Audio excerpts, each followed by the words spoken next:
আসসালামু আলাইকুম বন্ধুরা, আমার নতুন একটা ভিডিওতে সবাইকে ওয়েলকাম জানিয়ে ভিডিওটি শুরু করছি। আজকের আয়োজনে থাকছে 6 মাস প্লাস বাচ্চাদের জন্য যেরকম খুবই সাধারণভাবে বাচ্চারা যেন হজম করতে পারে সেরকমভাবে একটা ওটসের রেসিপি। তো অবশ্যই যদি বাচ্চাদের কোষ্ঠকাঠিন্য থাকে তাহলে এই রেসিপিটি ফলো করবেন, কোষ্ঠকাঠিন্য বাচ্চাদের দূর হবে। তো ওটসটাকে আমি পরিমাণ মতো নিয়েছি, আর সেই ওটসটাকে আমি একটু হালকা খোলায় ভেজে নিলাম, কোনো কিন্তু ঘি দেইনি, হালকা আছে ওটসটাকে ভেজে নিলাম। এখন ওটসটা সেদ্ধ হওয়ার জন্য দিয়ে দিলাম পানি।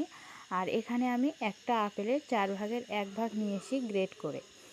এখানে একটা আপেলের 4 ভাগের অর্ধেক নিয়েছি আমি গ্রেট করে।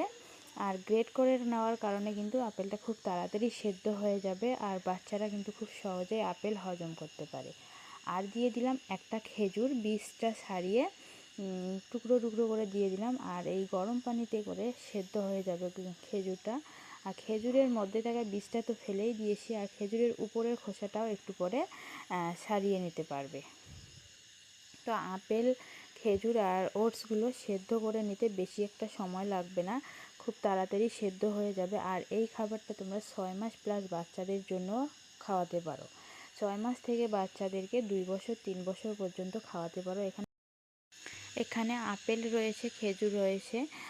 বাচ্চাদেরকে কিন্তু 6 মাসের পরই ডক্টররা সাজেস্ট করে থাকে যে আপেল সেদ্ধ খাওয়াতে।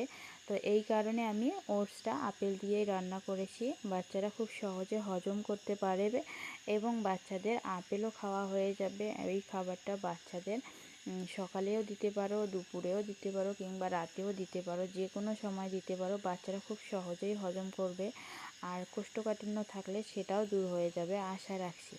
তো এখন বাচ্চাদেরকে যেরকম ঘনত্ব খাওয়াবে সেই ঘনত্বে নামিয়ে নেবে। এই পর্যায়ে খেজুরের উপরের যে স্কিনটা আছে, উপরের খোসাটা তোমরা ছাড়িয়ে নিতে পারো। তো এই খাবারটা আমি এইরকম ঘনত্বে রাখছি। আমার মেয়ে যেহেতু একটু বড়, তাই ও একটু বেশি ঘনত্ব খাবার খেতে পারে, তাই আমি এরকম ঘনত্বে রেখে দিচ্ছি। তোমরা চাইলে আরও পাতলা করে নামাতে পারো।